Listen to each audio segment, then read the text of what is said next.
আপনাদের সাথে শেয়ার করি। দেখেন বয়সটা কিন্তু এত হয়নি। সো আমি ব্যবসাটা শুরু করেছি একমাত্র আল্লাহ তাআলার উপর ভরসা রেখে। সো আমার একটা লক্ষ্য ছিল যে ইন্নাল্লাহা মা'আস সাবিরিন, ধৈর্যশীলদের সাথে আল্লাহ তাআলা আছেন।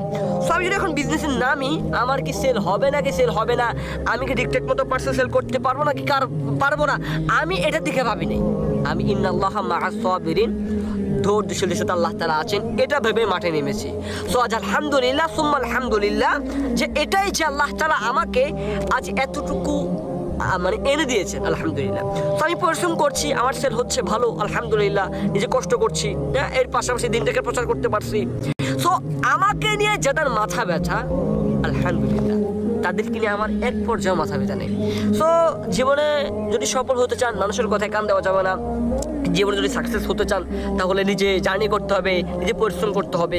কারণ আমি আমার বাবার নামে কেন বড় হতে যাব, আমি আমার দাদার নামে কেন বড় হতে যাব, আমি নিজের নামে নিজে বড় হব। এটা হতে হবে সবার একটা প্রতিজ্ঞা, যে আমি কেন আমার বাবা এটা, আমার বাবা মিনিস্টার, আমার বাবা এ, আমার বাবা এ, এটা তো আমার দেখার বিষয় না।